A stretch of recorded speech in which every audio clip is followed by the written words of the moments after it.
안녕하세요, 낭만볼러입니다. 여러분들은 볼링공 복원에 대해서 얼마나 알고 계신가요? 볼링을 치다 보면 볼링공의 반응이 약해지는 시점이 분명히 오게 되는데요. 그럴 때 여러분들은 어떻게 하시나요? 샌딩 패드로 공을 한번 만져서 강하게 반응하게끔 시도를 하시는 분들도 있을 거고요. 아마 대부분들은 그냥 프로샵에 맡길 겁니다. 레인에 깔리는 레인 패턴에는 오일존과 드라이존이 나뉩니다. 오일존 위에서는 공이 반응을 하지 않고 밀려나가다가 오일이 얇아지면서 드라이존에 가까워지면 공이 반응을 시작해서 훅을 그립니다. 리액티브 볼링공의 외피는 리액티브 레진으로 기름을 흡수하는 성질을 가지는데요. 외피가 기름을 흡수하다가 더 이상 흡수할 수 없는 지경에 이르면 드라이존에서도 반응을 하지 않게 됩니다. 기름이 더 이상 공에 들어가지 못하고 겉에 맴돌면서 드라이존을 만나도 공이 기름 위에 떠 있는 것처럼 반응하기 어렵습니다.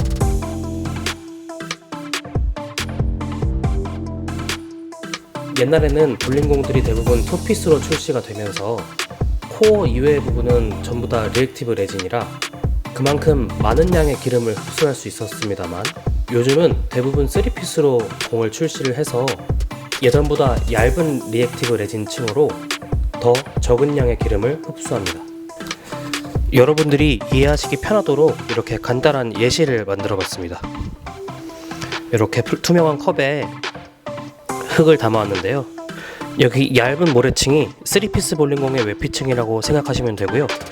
이렇게 두꺼운 모래층이 2피스 볼링공의 외피층이라고 생각하시면 됩니다. 그리고 이 물을 기름이라고 생각을 해볼게요. 처음에는 두 외피 모두 기름 없이 건조한 상태입니다. 한 투구 할 때마다 볼링공에 기름이 묻죠. 이 투구 직후에 닦아낸다고 해도 조금씩 흡수되는 것을 막을 수는 없습니다.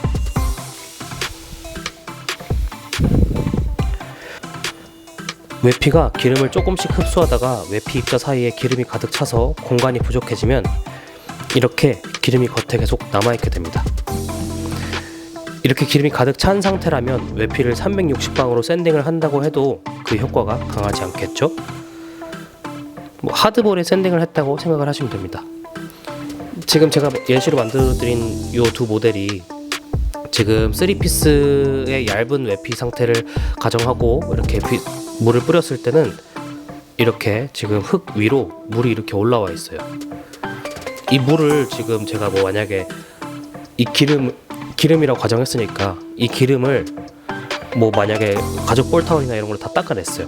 그런데 그 위로 다시 또 이렇게 새롭게 기름이 쌓이면 당연히 공간이 없으니까 흡수를 더 이상 하지 못하겠죠. 하지만 비슷한 양을 뿌린 이 두 번째 모델은 보시면 표면에 물기가 싹 내려앉아서 요 속으로 다 흡수가 된 걸 보실 수가 있을 겁니다. 요 위로는 이제 몇 번 더 공을 굴려도 아직 더 흡수할 여유가 남아 있으니까 이렇게 첫 번째 것처럼 물이 찰랑거리진 않겠죠.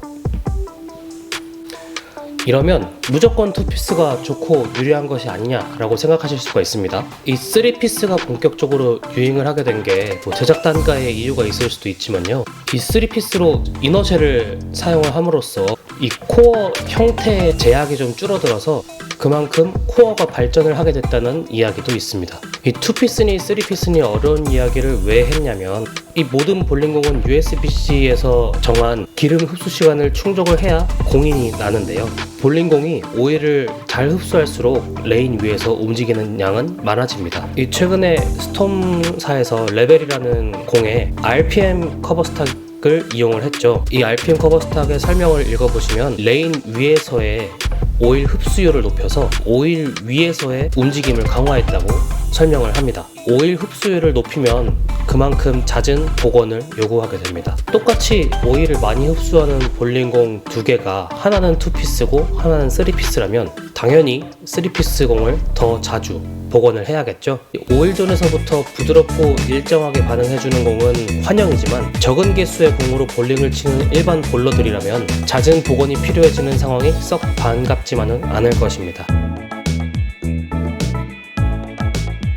그럼 이제 그 볼링공에 머금은 기름이 어떤 방식으로 제거가 되는지 알려드리겠습니다. 이것은 초등학교, 중학교 과학 시간에 다루는 내용인데요. 바로 열팽창입니다. 병의 입구에 풍선을 씌워서 그 병을 뜨거운 물로 덮이는 그런 실험을 보신 적이 있을 겁니다. 공기를 가열하면 공기 입자들이 더 큰 에너지를 가지게 되고 더 큰 활동성을 지니게 돼서 그 부피가 증가한다는 내용이었는데요. 공기가 그 정도를 좀 다이나믹하게 보여주기 편해서 이용했던 거지, 이 열팽창은 고체와 액체에서도 똑같이 일어나는 현상입니다.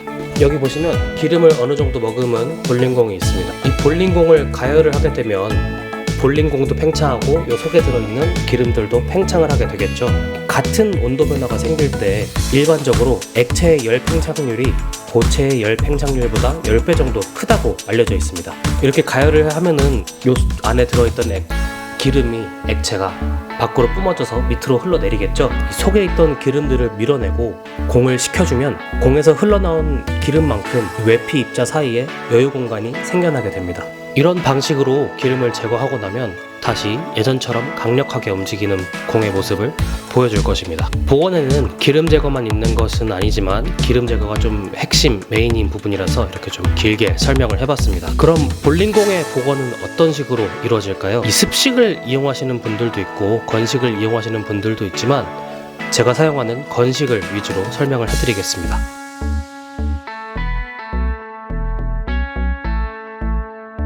첫 번째로 복원할 볼링공을 360에서 500방 정도로 되게 낮은 방수로 샌딩을 합니다. 샌딩할 때는 이렇게 먼저 물을 뿌려주고 샌딩 패드로 이렇게 샌딩을 해주면 되는데요. 너무 강하게 문지르지 않고 슬슬슬슬 일정하게 잘 갈리게끔만 잘 샌딩을 해주면 됩니다. 그 다음에 50도로 세팅한 온장고에 아까 샌딩한 그 공을 넣어줍니다.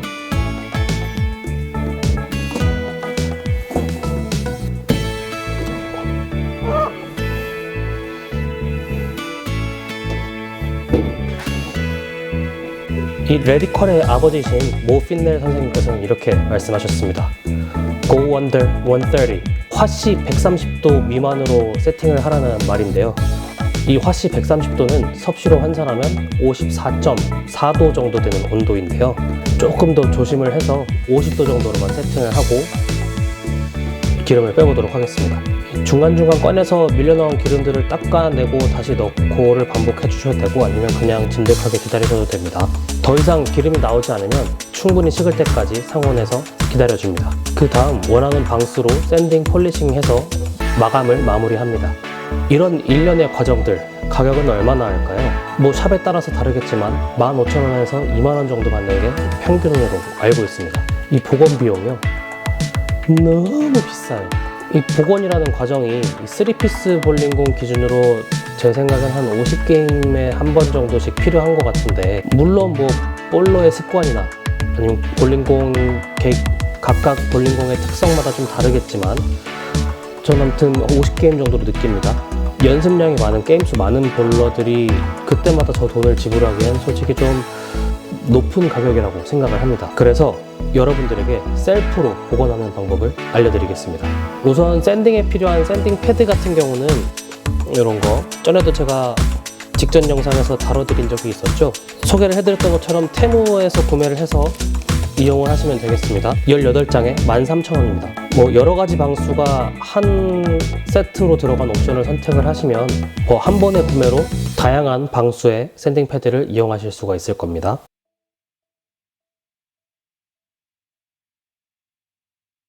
기름 제거를 하기 위해서 온도 조절이 가능한 온장고가 필요하겠죠. 또 이 대한민국은 밥심으로 사는 나라 아니겠습니까? 이 식당에서 이용하는 공깃밥을 뜨겁게 유지시켜주는 그런 장비가 있는데요. 세밀하게 온도를 조절할 수 있는 이 장치가 대한민국에 꽤 보편적으로 퍼져 있어서 상당히 저렴하게 구할 수가 있습니다. 방금 제가 보여드렸던 트리플 X 볼링샵에서 사용하고 있는 저 온장고도 그 밥용 온장고입니다. 뭐 저 장비를 새 걸로 구매를 한다면 한 20만원 정도 할 건데 이 새 온장고요 너무 비싸요.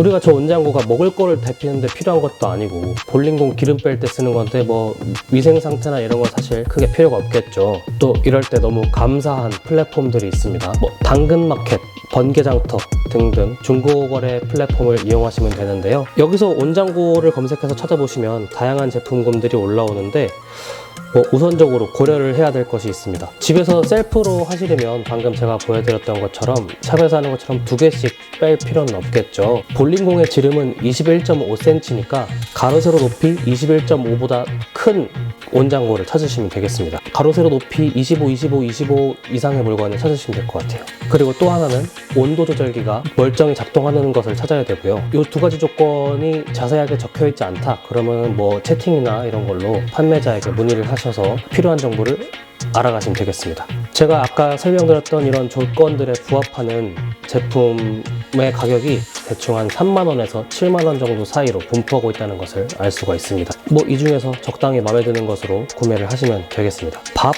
온장고 형태의 물건만 있는 것이 아니라 보시면 이렇게 금고처럼 되어 있는 물건도 있고 또는 편의점에 왜 겨울에 따뜻한 음료수를 준비하려고 이런 음료수용 온장고도 있으니까 시선을 열어두고 물건을 찾으시면 되겠습니다. 이 온장고를 출근하기 전에 켜두시거나 퇴근하고 오셔서 끄시면 되는데 지나치게 고온으로 세팅을 하거나 볼링공이 지나치게 건조한 환경 속에서 있는다는 등 악조건 속에서 계속 방치를 하게 되면 이게 보시는 것처럼 볼링공이 아예 이렇게 갈라져 버릴 수가 있거든요. 그래서 영영 사용 못하게 될 수도 있으니까 조심하셔서 기름을 빼시면 되겠습니다. 그러니까 적절한 온도로 세팅을 하셔서 안전하게 기름을 제거하시길 바랍니다. 그리고 아무래도 이게 전열기구다 보니까 부모님 혹은 배우자 등에게 전기세로 강한 쿠살이나 등짝 스매시 등을 맞을 수도 있으니까 주의하시면 되겠습니다.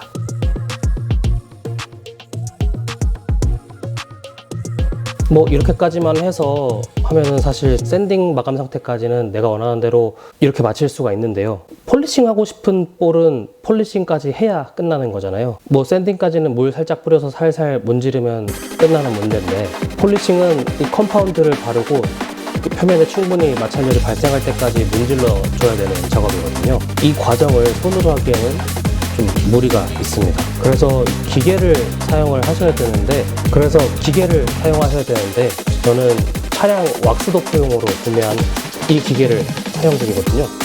이 기계가 보통 10만원 정도 하는데 10만원? 너무 비싸요. 또 이게 네이버에서 최저가를 잘 검색을 해보시면 해외 배송으로 해서 한 33,000원 정도 하는 제품들이 있거든요. 테무에 크레딧이 있어가지고 이거 36,000원 주고 구매를 했습니다. 그러면 이 제품으로 폴리싱 하는 것을 보여드릴게요. 그리고 폴리싱을 하려면 폴리싱 용액, 그러니까 컴파운드가 필요한데요. 이 볼링 회사에서 판매하는 크라운 팩토리 컴파운드라든지 아니면 뭐 이렇게 모티브에서 판매하는 뭐 폴리시젤 이런 거 5,000방 컴파운드 이런 게 있습니다. 크라운 팩토리 컴파운드가 1리터짜리를 국내에서 구매를 하려면 한 8만원씩 하거든요. 이 컴파운드요. 너무 비싸요. 다이소에 가시면 이런 차량용 컴파운드가 있는데 요게 한 통에 한 3,000원씩 합니다. 이 컴파운드를 이 공에다 쭉 짜가지고 이 기계로 냅다 돌려버리면은 컴파운드가 온 사방팔방에 튈 수 있으니까요. 좀 천천히 먼저 미리 발라놓고 전반적으로 좀 퍼지게 미리 좀 문대놓고 시작을 하겠습니다.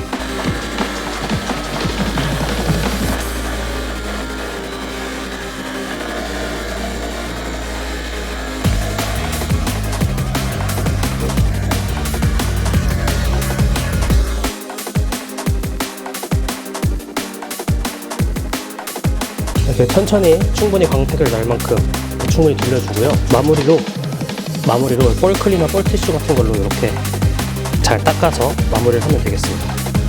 뭐 상당히 준수하게 폴리싱이 잘 된 모습이죠. 자, 이렇게 기름 제거부터 외피 마감까지 최저가로 하는 방법을 알아봤습니다. 이게 초기 투자 비용이 한 10만원 정도 들어가는데요. 한 5번 정도만 하고 나면은 본전을 충분히 뽑는 거거든요. 게임 수가 많은 분들은 금방 본전 뽑고 충분히 이득을 볼 수 있는 그런 방법이라고 할 수 있겠습니다. 이 영상이 유익하셨다면 구독과 좋아요 부탁드립니다. 지금까지 낭만볼로였습니다. 감사합니다.